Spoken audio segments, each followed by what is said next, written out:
maybe I'm just a little bit old school, but I don't actually think that the definition of quality content has actually changed. Okay. It's just that the amount of content that can be produced has become easier. Hello, everyone, and welcome back to the Wired Thoughts podcast, where I interview world-class tech professionals and also leaders to learn from their experiences and get their thoughts on the ever-evolving world of tech. And today I have Si Quan. So everyone, please meet Si Quan, or you can call him SQ for short. I think he goes with that. Yep. Then, okay, what's interesting is he's currently a senior content marketer at Ahrefs, which is a really popular all-in-one SEO software tool that you can use for all sorts, right? For your keyword research, for competitor analysis, rank tracking, and more. And that's not all about Si Quan, as he also does his own book summaries, right? Which you can get it on his personal site which is siquanong.com. Then I think another interesting point is he's also a b-boy, so I think that's a very interesting combo. So yeah, hello Si Quan, hello from Malaysia, and welcome to the show. Thank you so much for taking your time to do this. Do you want to say hi to our listeners here? Yep. Hi everyone. I'm Si Quan. Yeah, I'm from Singapore. So thanks for inviting me on the show. Yeah. Okay. Let's. I think I have a lot of questions, so let's get right into it. So, okay, some context is when I first started my content marketing journey back then, a few years back, your content and guides played a huge role in that journey. Actually, it was essentially my go-to when I was learning about what the heck is digital marketing. And then I remember that you had a guide on Ahrefs on how can you start your career in digital marketing and what's growth marketing and guides like that. So thank you for those. You have no idea how helpful they have been, which I think You're welcome. flows to the topic of today very fittingly, because we are going to be talking about how to rank SEO content in the age of AI.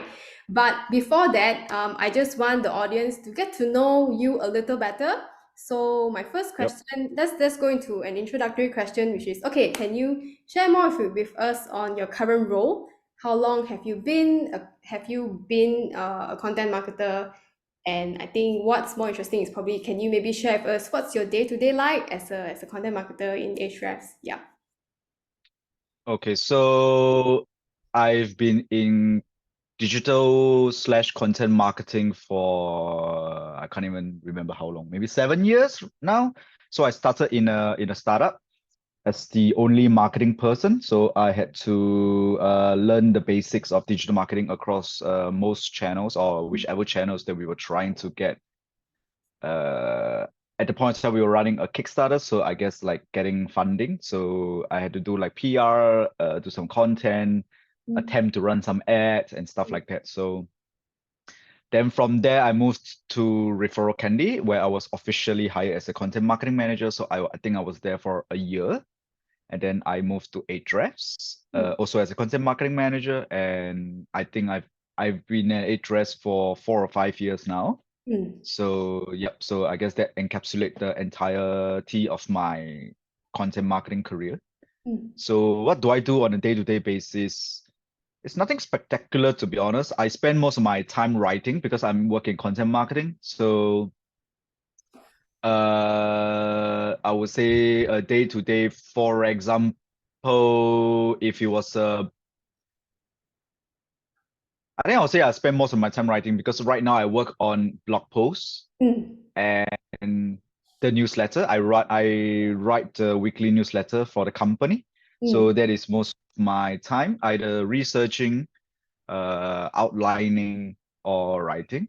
Okay. And then occasionally, right now we are doing content calls. So for every 2 weeks for an hour, the entire content team will actually hop on a call together and we'll discuss how best to approach the topics that we are pitching. Yeah, so like the angle, maybe certain things like our team members can offer some kind of like feedback or ideas that we miss out. Yep. Okay, interesting. I think you have a lot of very interesting insights to share in a bit. So, okay, thanks for sharing about what you do. So now let's go into like the main questions of this session actually. Mm. So, okay, my first question. I think we both know that there are many AI tools out there. I think there's more and more coming, but the more used ones is probably okay. The ones we know, okay, ChatGPT, and maybe more recently is Google Bard. So I think recently they released a lot of updates and is now integrated across all of their tools. So with that, I think there has been a lot of buzz on okay the future of SEO and content. Like naturally, that would have we will have some buzz on that. What's the future of SEO and content?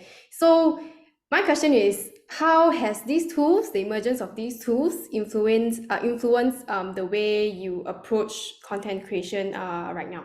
Yeah.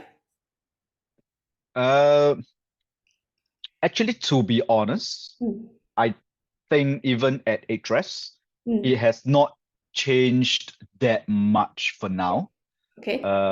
Because I think the way we produce content at Ahrefs is a little bit difficult for AI tools to Mm. replicate. Mm. So what I mean is that because the way we do content at Ahrefs is really what we would call product-led content. Okay. So that means the product-led content, like the way we do content at Ahrefs, the product-led content really requires each writer to be skilled in three areas that I see in like a Venn diagram. So you really need to be an expert in the tool or the product or service offering that your company sells. And then you really need to have, I would say, relatively deep knowledge of the industry Mm. or the topic that you write for. And then you need, of course, skilled copywriting. So like these three will intersect to form the kind of content of what we call product-like content that we produce at Ahrefs. So it is, I would say, difficult. Right now, we haven't seen like a real way to integrate ChatGPT into our content creation process. If you're Okay. asking if we have integrated like OpenAI's stuff into our product, I would say yes. If you go to ahrefs.com/writing-tools, you will see that we have actually created a bunch of free writing tools based off on OpenAI's API. But other than that, like we are still trying to figure out how we can fit AI writing tools into our process. Uh, yeah, like day to day on the creation process, not really. I would say maybe like some boring level stuff. Like if I had to write like meta descriptions for all of my Mm. blog posts, Mm-hmm. then likely I will use ChatGPT. Okay. If not, I think another one that I use ChatGPT often recently was that we had a project to create multiple SEO for pages. So like if you do some keyword research, you will find that there is a lot of search terms around SEO for ads. So we're talking about like SEO for lawyers, SEO for doctors, SEO for Mm. dentists, SEO for blah. So like we wanted to scale this project up rather than have a writer like create like Mm. quite likely, which is basically the same kind of content for each page. So in Mm. that way, we did use ChatGPT to quickly get an understanding of the terms that each profession uses, because like say if I had to create SEO for for plastic surgeons, I mean I know nothing about plastic surgery. I mean I know the layman terms, but like if a plastic surgeon was to say try to find a page for SEO for plastic surgery or SEO for plastic surgeons, then they might be put off if they were to see like some common man language coming from a obviously written SEO piece. So I wanted to know like the particular medical terms that we're using, right? Like rhinoplasty, Brazilian butt lifting or whatever those things. And like ChatGPT really helped a lot because I just gave ChatGPT a prompt like, Mm. give me some terms related to the profession of plastic surgery, and then like it was very helpful in that regard. Yep. So the results have been like okay, like usable, or you still need to tweak the prompt a bit to get what you really want, or Uh, for that particular project, we actually already had a template, so it was really just a okay. fill in the blanks kind of thing. So like what I needed to was just to find really the kind of keywords that these professions would search for. Mm-hmm. And I don't think I needed particularly like any creative prompts just to get like what ChatGPT wanted to give me. So like I literally just had to ask like give me like terms that this profession uses, or give me some give me some type of services that this particular profession would provide. And I think that was quite like good in just Okay. that prompt itself. Yep. Okay, then how about using ChatGPT to brainstorm ideas? Have you tried that on that front? Like to maybe use Uh, a writer's block, things like that. I would say not exactly either. Yeah, because right now I think like what we are trying to do at Ahrefs a lot is firstly like we have the content mastermind, so that I think is really quite helpful in coming up with like alternate angles that Okay. I may not have even thought of. And recently, I'm not sure if you saw, we hired Ryan Law, who Yes, used to I be the saw. director of Yes, content marketing at Animals. yes. And I think he himself approaches content marketing in a very different way from what we already do at Ahrefs. So like Mhm. having the opportunity to have jumped on a call with him already on a couple of times, I've seen the kind of angles that he has come up with, and it's not anything, to be honest, what like at least at the moment AI could have come up with, because of that creativity angle that he comes with. Secondly, what do I want to say? Oh no, I lost my train of thought. Yeah, but like I've not really used it to brainstorm ideas Mm. so far. Mm-hmm.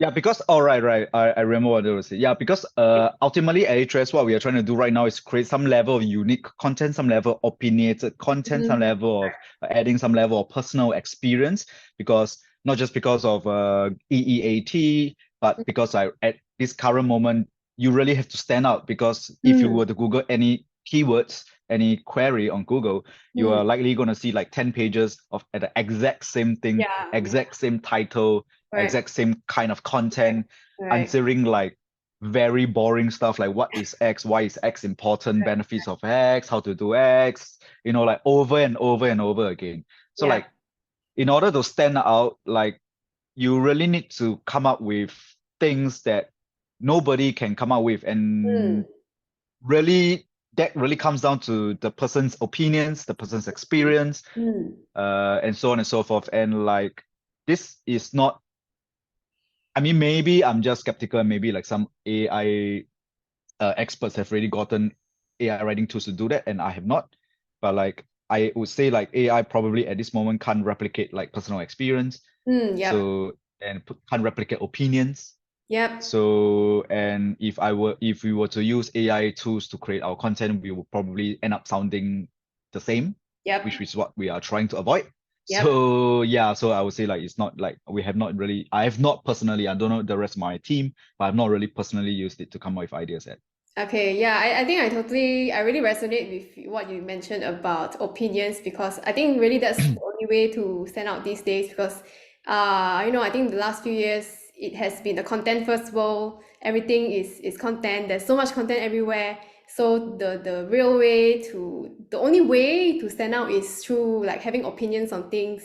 And I think this is where, in a way, because we have people that have been becoming a thought leader, like thought leadership content. I think this is the time to actually practice it for real already because like everyone is posting almost the same things. So yeah, I think thought leadership, having opinion, having a stance on a certain topic in an industry would really make you stand out. So okay, thanks for sharing that. I think my next question is okay, then in the past, we will look at high volume, low competition keywords as a starting point to generate topic ideas. So do you think this is still a viable approach? Yeah. Uh, well, that's a good question. Like, but first of all, I just want to say that at Ahrefs, we actually don't really look at volume. Okay. Most importantly, we actually have a metric in the tool called traffic potential, which is what we always aimed for, even when we didn't have the metric in the tool itself.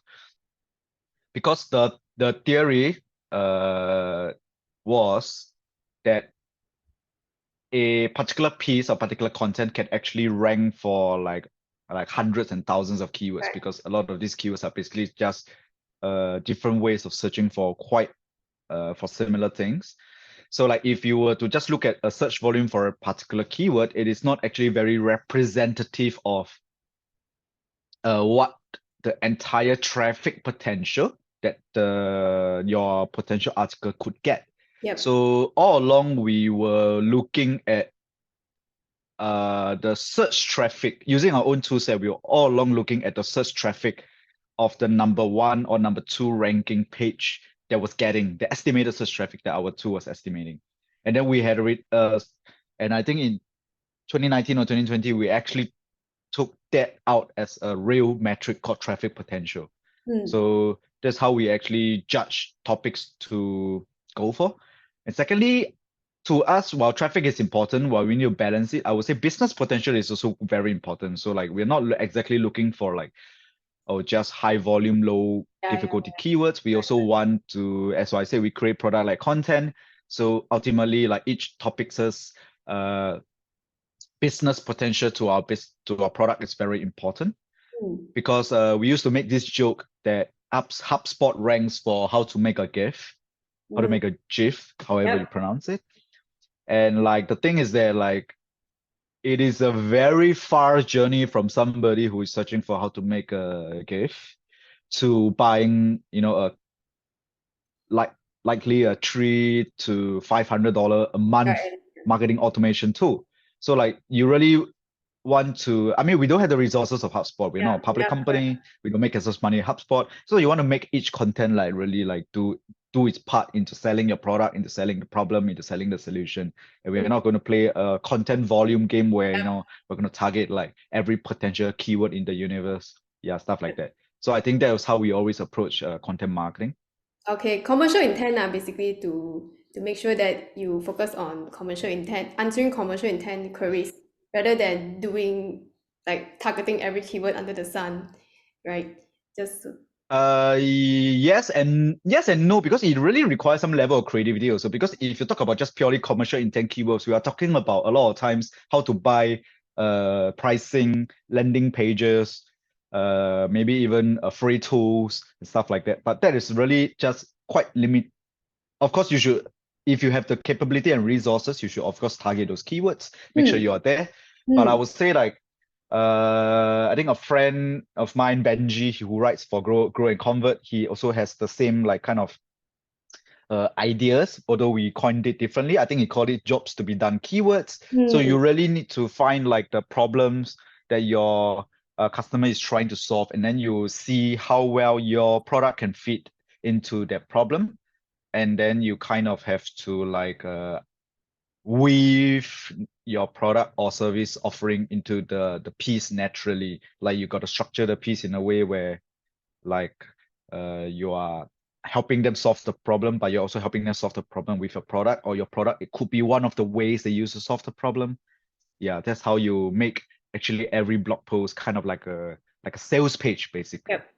Yep. Okay. I think I think flows to my next question, which is okay. Just now you mentioned that I think AI tools cannot really compete with our own our own personal experience, content based on our own personal experience, because it might sound very robotic from their end, things like that. So but moving forward, I'm sure all these tools, the bar for higher quality content has increased. So how do you envision the definition of quality content evolve? So for example, I think Google did mention that, okay, they value content produced by someone who has first-hand life experience on this topic. So things like that. So, but what's your point of view on this? Like how do you envision the definition of quality content evolve? Well, I mean, like maybe I'm just a little bit old school, but actually think that the definition of quality content has actually changed. Okay. It's just that the amount of content that can be produced has become easier. And I think that has always been the case because like if you think about it, like the internet is basically a tool for democratizing content creation, right? At the Right. start, Yep. if somebody were to write like if you think back to the 1800s, 1900s, somebody were to have an idea or opinion, they had to get published by somebody in the company, right? You had to write a book or an essay or a book of essays, and then we chucked along, and then we came the internet where everyone could create content by building a website. But in that sense, it's still a little bit limiting because like you have to know how to build a website. And then it came social media where everyone could just create an account very fast and then could just publish content almost immediately, right? Yep. And then smartphones allow you to take pictures and that could be content. You could post a selfie and that's also content. And then like after that, now with AI, you can like basically get somebody to create a content for you. Yes. So I would say that throughout all this, I would say like for most people, if you were to ask them very honestly, what is quality content? I don't think the definition has changed because to anyone, high quality content is just content that is helpful, content that's written, that is probably novel, offer some level of insight or opinion or knowledge or tip or advice that changed your life or reframe your thought process or turn your life around, basically like help you think about a problem in a certain way, fix the problem, stuff like that. So it's always been the same. Even if you were to go back to like 1500, I mean maybe not 1500s, that's too long, or maybe like 1800s, it will be the same like throughout the future. People are still looking for Valuable, that value type of adding. quality content. Yeah, value adding content. It's just that with the amount of content that's easily produced, it's just harder to find this kind of content versus whether like the bar has changed. I don't know if that makes sense. Yeah, I think it Yeah. does. So I think, very simply put, I think generally we all still want things that could help us to learn something, be it to learn something or to get information or something, things like that. So the logic here is pretty simple, but of course, to do that, it's harder right now because there's so many different kind of content these days. So I think it goes back to what you mentioned is probably to really stand out is to have an opinion on things, and then to also truly understand what your customers want, and then to answer their FAQs, and then focus on that. So yeah, Yeah. yeah, yeah, No, I think to add on to that, yep, that because I think with social media, we have seen the rise of influencers and yep, like personalities and yep, celebrities. I mean, I yep, would say like, firstly, I don't think it's a particularly new phenomenon because like celebrity culture has been around for very long. So like, but you have seen like the rise of like personalities where like, if you use a like tired example, like Tim Ferriss, he will recommend something on his podcast and the next day it will be sold out. And yep, like we have seen, like we'll see more, and we have seen more and more of such people, whether they are producing content in the form of blog posts, whether we're talking about like they are YouTubers or they're like TikTokers or like Instagram influencers, whatever. So like in some sense, you really see that content has always moved towards that direction, that people really just want like opinions, like I trust you as an expert. I believe you in whatever you are saying, in whatever field you are in.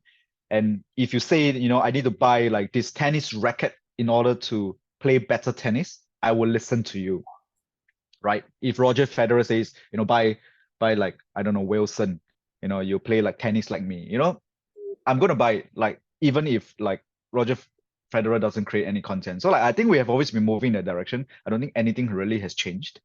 I think all along people have always followed like gurus or that is true. influencers or whatever you want to call it, whatever term you want to call it, and then they have always followed their recommendations. They just have like come in different forms in your life.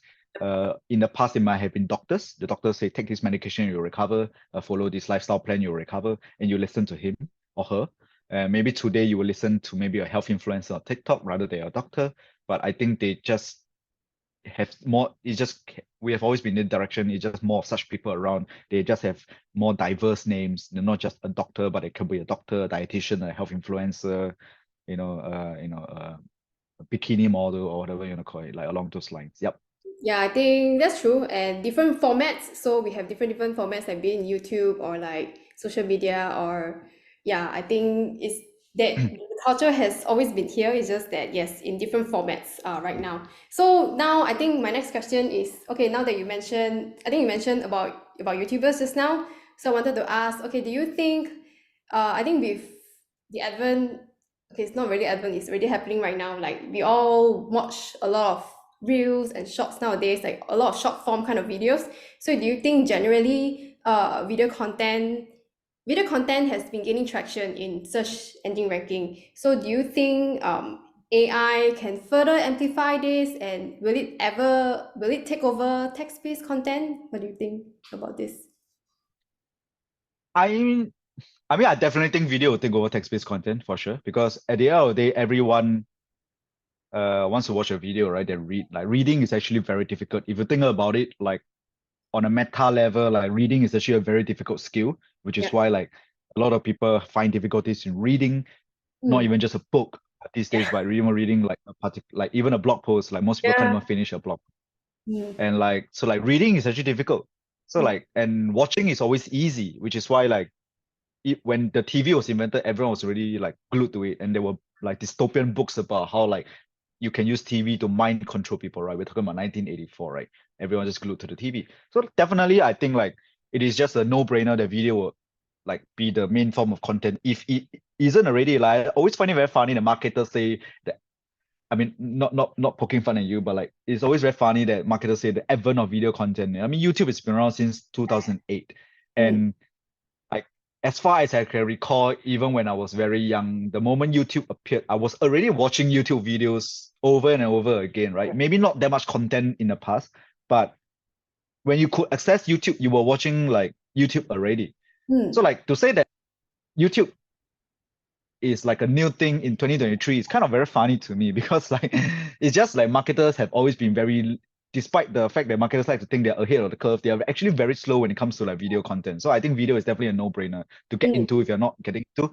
I also think it's a no-brainer that you will become the main form of content. I also think it's no-brainer you will gain traction in search results for, Mm. because at the end of the day, if you're looking for say how to do X kind of content, like there's nothing better to show you how to do it than actual video. Like Mm. like recently I wanted to learn how to cut a pineapple because we had a pineapple, we didn't know how to cut it properly. Like if I had to read a text-based instruction on that, I would go crazy. Yeah. Right? So Not very like yeah, I think it's just a no-brainer that for practical. most content these days it's going to be like video. Video is more interactive. Video is hits More all your visual. senses at the same time besides taste. Mm. So it's going to be the primary form. Everyone loves video. We watch movies, we watch TV shows. I mean, video content is not just YouTube, it's Netflix, it's Yep. Vimeo, it's Disney Plus. And like you ask anybody on the streets, what do they do after a day of work? They go back home, they watch Netflix, they watch Disney Plus, they watch, I mean, Korean dramas, Yep. whatever, right? They're all video content. So like I think it's just a no-brainer.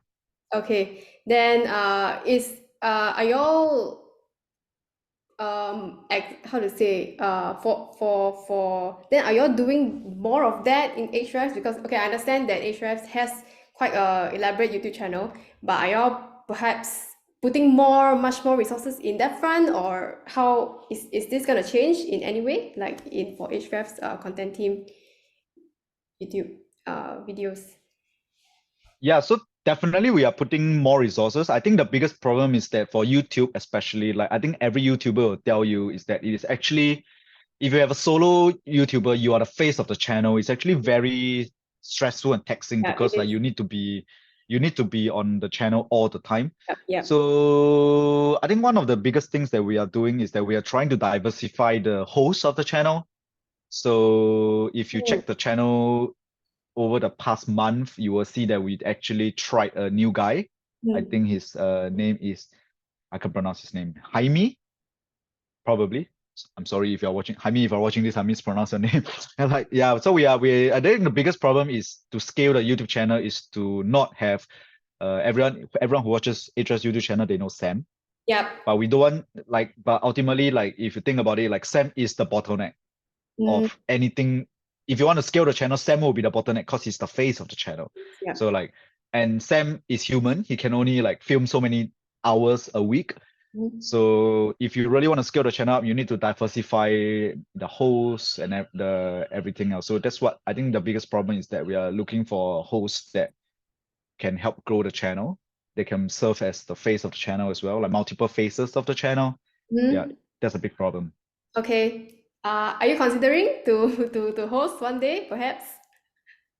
I mean, like these are not things that we have not thought about, but I don't know if I really enjoy putting my face on the screen for like thousands of people to watch. I would think about it. It's not I have done it before, of course. My colleagues, Rebecca, and now Andre, he's on our product channel, so they are obviously on screen.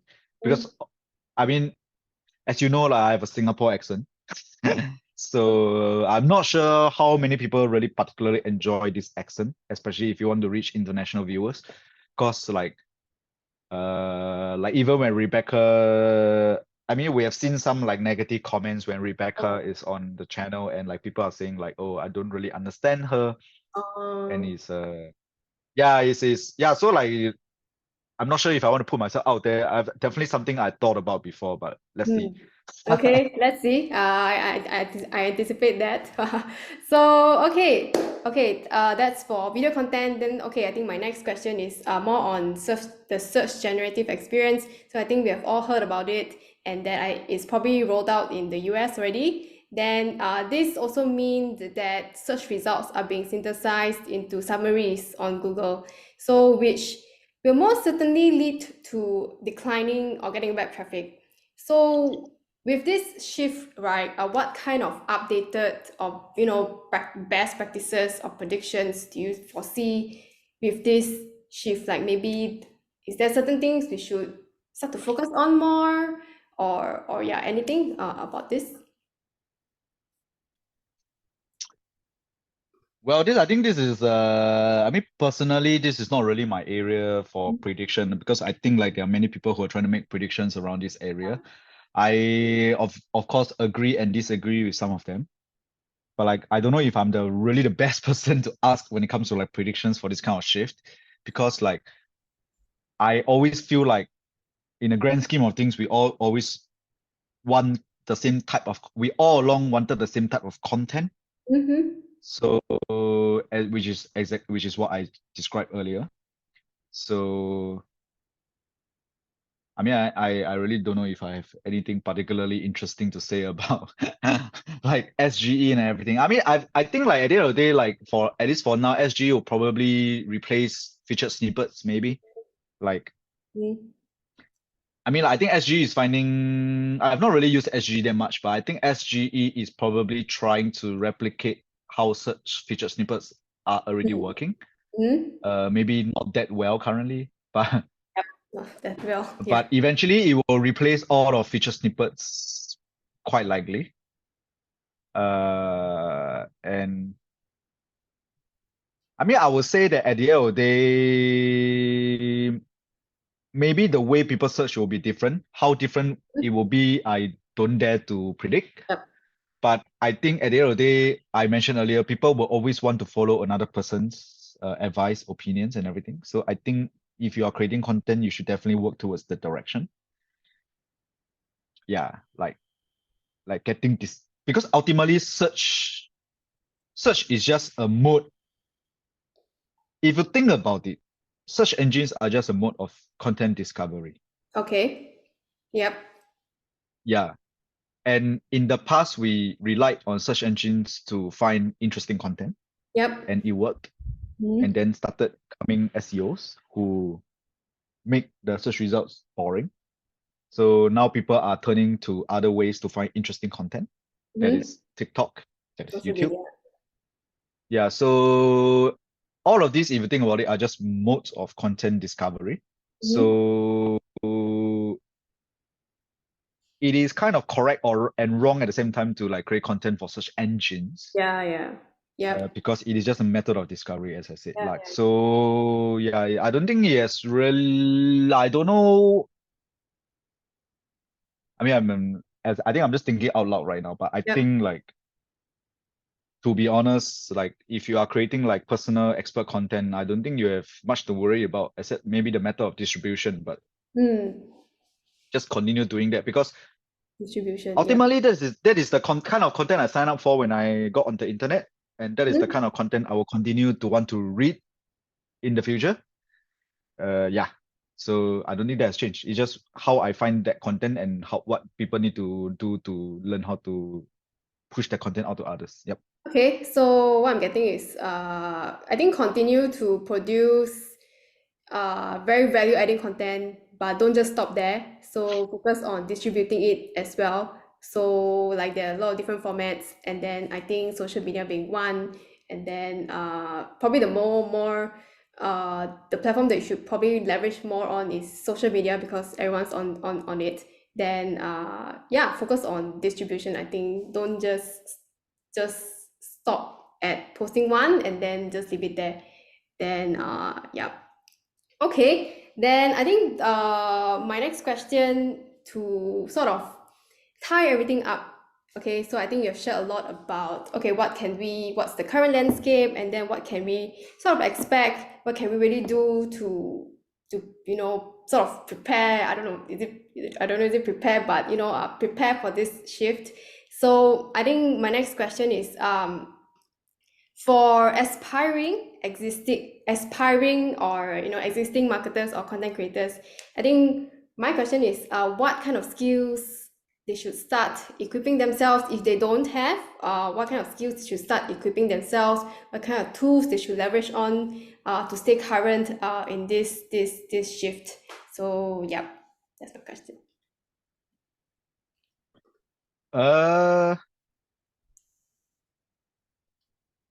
Well, if you ask me, Mm-hmm. I think the most important skill is still, okay, let's just put it this way. I think like at the end of the day, if you want to be a content marketer or you want to be a marketer, yes, right now we are the one producing the content. And in the future, AI will produce the content for us. Yeah. But as we have agreed, AI cannot replicate ideas, it cannot replicate opinions, it cannot replicate experience and expertise. So at the end of the day, if you think about it carefully, like what AI is actually doing, what LLMs are actually doing, is just replacing the creation part. Yeah. Right? The actual work part, the actual part of putting words on screen, the actual part of editing the video, the splicing and the putting together the clips. So if you think about it from the angle, then if you want to keep up with a trend or whatever call it, AI content or whatever you call it, the only way to continually be fresh is to firstly always be knowledgeable in your niche. Second, always be have the ability to think long term. Thirdly, have the ability to think critically, because that's what people will pay you for, and ability to strategize. Yeah, so like I don't think these are things that AI can replace. I mean, it sounds vague and broad at the moment, but I really think that at the end of the day, you are paid for your ideas. You are paid for your ability to strategize. You are paid for your ability to think critically. Yep. Because as marketers, if you think about it, like one of my pet peeves as a marketer is that, and I mean, I do dance as well, and I see the same thing happening, and which is that ultimately marketing is a creative endeavor, right? Yep. You have to be creative. Because you want to stand out, right? Marketing is all about standing out. Like you want to be different from your competitors, but funnily enough, like marketers today, they don't bother standing out. What they do is that they copy each other until it becomes the most boring thing ever. Like everyone looks exactly the same, everyone contents looks exactly the same, the branding colors are the same, the logos are the same, presentation decks are the same, the way they organize the blogs, the website, the copy, everything is exactly the same, the illustrations are exactly the same. People have pointed it out. You go to Slack, you go to I don't know, Notion, everyone's using the same kind of stick figures, illustrations. Everyone has the same like headline copy. Everyone has the same like benefits, same product features. Yeah. So like at the end of the day, like you are a marketer, you want to be different from them. So we are really paid for the ability to think the opposite of all of these people. If you think about it, like you want to be different, right? You want to, like be intentional about standing out. You want to be like, everyone is doing this in my industry. I'm not going to do this in my industry. Yeah. So you are paid for this, if you think about it. You're not paid to sit down and Repeat. create like 500 AI content pieces because that's what everyone's doing. Yep. So I really think that this is a skill that all of us need to learn. The ability to think critically, the ability to look at everything and think, okay, everyone's doing this. It is probably working, but as everything with marketing, it's going to work to a certain extent, and then it's going to be so oversaturated, and everyone's going to be tired of it. People are going to make fun of it on Twitter, and then you're going to so you want to be that guy, you want to be that person that's different and starts the trend rather than copy everything to the ultimate end. Yeah. I mean, this is just my opinion. I would think that this is the most important skill that we all need to develop. It's not an easy skill to develop.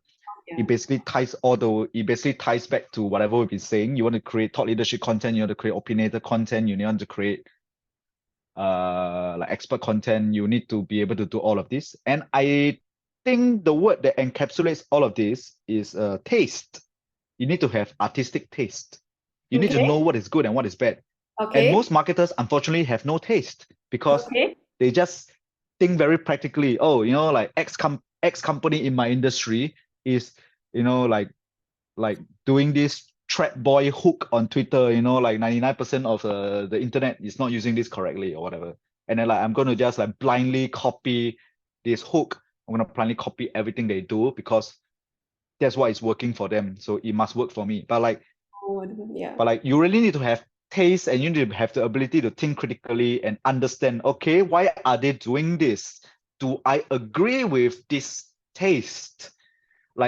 Using my own taste, do I agree with what they're doing? Do I agree with the aesthetics? Do I agree with the ethics? Do I agree with the methodology? Do I agree with blah blah blah? Do I understand where they're coming from? Do I understand they are actually serving a different set of customers from me, and therefore I cannot just copy exactly. If I really want to be inspired by this strategy, I need to understand the mechanics, what they are doing, the thinking behind it, so I can replicate for my own company versus blindly Control C, Control V, everything they're doing.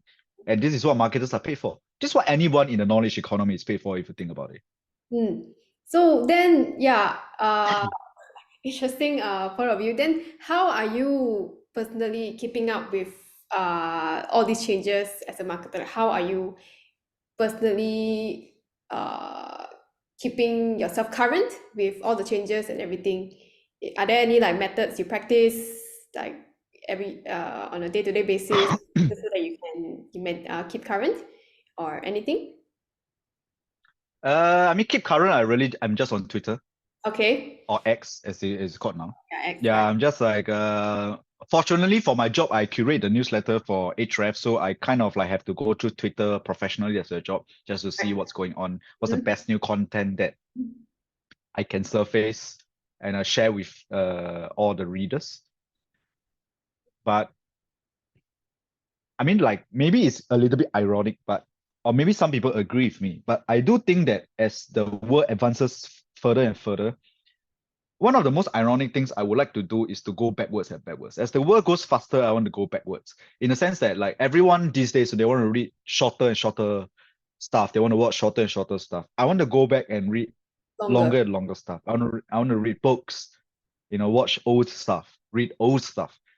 And my main reason is very simple, because if you think about it, as I said earlier, today for many people, reading a book is difficult. Reading something long is difficult. It's work, it's actual work, it's effort.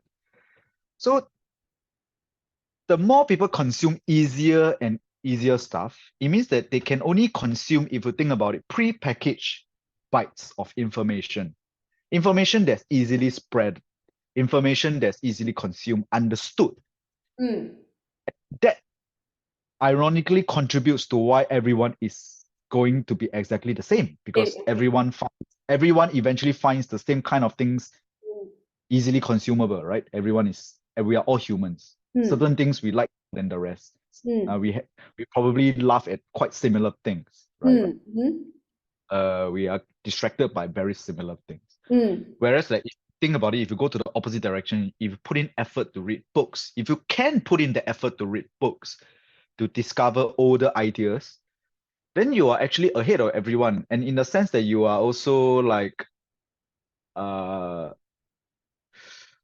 discovering like new slash old things, new research that you can put into your content that will be different from other people, because everyone else today is consuming those smaller pieces of content or shorts, reels, TikTok, 500 words blog posts, 300 words captions. Whereas like you are reading this like 1,000 words biography, you are like not say better than everyone else, but you are putting in the effort, you're working on muscle, you're rediscovering old ideas.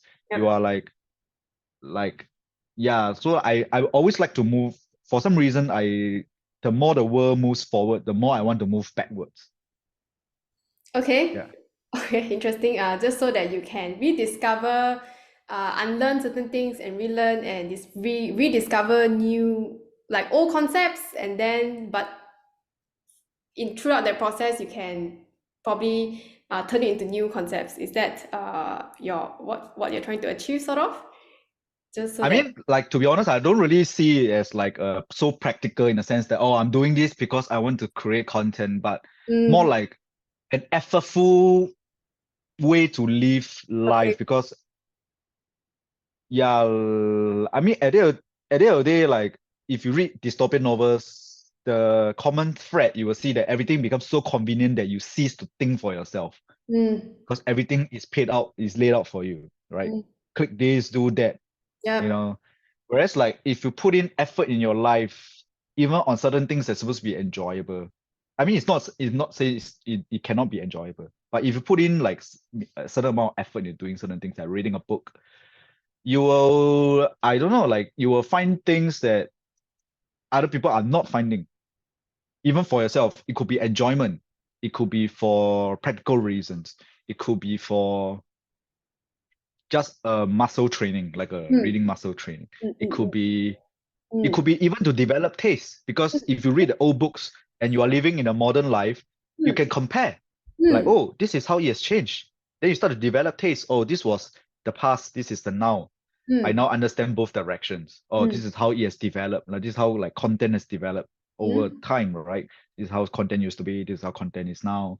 You develop taste. Oh, actually, I like something from the 1980s. I don't like something from. You start to develop taste, right? You start to like understand things, and then I think like that's how people can go ahead. mm. Okay, develop taste, and I think throughout the process, you also form opinions, which is probably the valuable part of this entire process, right? Yep. So, okay, I think those are my main questions. So appreciate all of the sharings, SQ. I think I've also learned a lot from your thought process. Then I think let's wrap up with two of my last questions. So my next question is, okay, with all of whatever that's happening, are you still hopeful for the future of tech? And yeah, that's my first question for you to wrap up. Yep. I mean, I'm definitely hopeful for the future of tech. Like, I Okay. mean, we work in tech, so Mm, it's kind of like defeating to say we are not hopeful for the future of yep. tech. Yep. I mean, like look at the lives we are living now. Like Yeah. even the toilet, for example, it's technology, right? Like in the past, I mean, like we live in Singapore and Malaysia, we still have the very old school Asian toilets where you have to Yeah. like find it very effortful to do your thing. So like technology will always like make things easier and better. Like of Yep. course, Yep. I'm going to be hopeful for that. The world is going to be a better place. We're hopefully going to fix more problems Mm, with technology. Yep, okay. I'm hopeful. Okay, that's great. Then my last question is, okay, what can we expect from you in the next few months? And yes, how can our listeners reach out to you? Okay, what you can expect from me, Yep. I think same old probably. I will encourage everyone to read my articles on ahrefs.com/blog. You can find me on Twitter or X, whatever you call it these days. Mm, Slash, my handle is Si Quan Ong, my full name. Yeah, hopefully that's really. I mean, I'm hoping that I can tweet more of my thoughts out also. So like you can follow me on Twitter, then you can see some of my thoughts. yeah, other than that, same old. Read my newsletter too. Sign up at the Ahrefs Digest. Yep. Yep. Okay, I think those are my questions for you, Si Quan. So thank you so much for all of your sharing. Personally have gotten quite a number of things and learned quite a number of things, learned quite a number from your sharings and all of your thought process in how do you approach content, how would you look at quality content, and then how can we all do better as a marketer. So I think the main thing that I've gotten from here is to have an opinion. I think this doesn't stop, and then at the same time, what I've really gotten is also don't stop in putting effort in learning things just because things are much easier now, but don't stop in doing things the easier way because you still need to put effort to learn things just so that you can improve your skills and things like that. Then it will also translate in your quality of work. Then obviously this will also better define you as a marketer and your work as well. So I think those are my key takeaways. I definitely have a lot as well, but I still need to process what you have shared. So appreciate what you have shared. Then yes, I will leave Si Quan's links and everything in the description, so feel free to reach out to him. And then yeah, I think that's all of my questions for today, and thank you so much, Si Quan, for being here. And then as for the listeners, thank you so much for listening, and I'll see you in the next one. Okay, thank you All so right. much. Let me pause the Thank you. recording.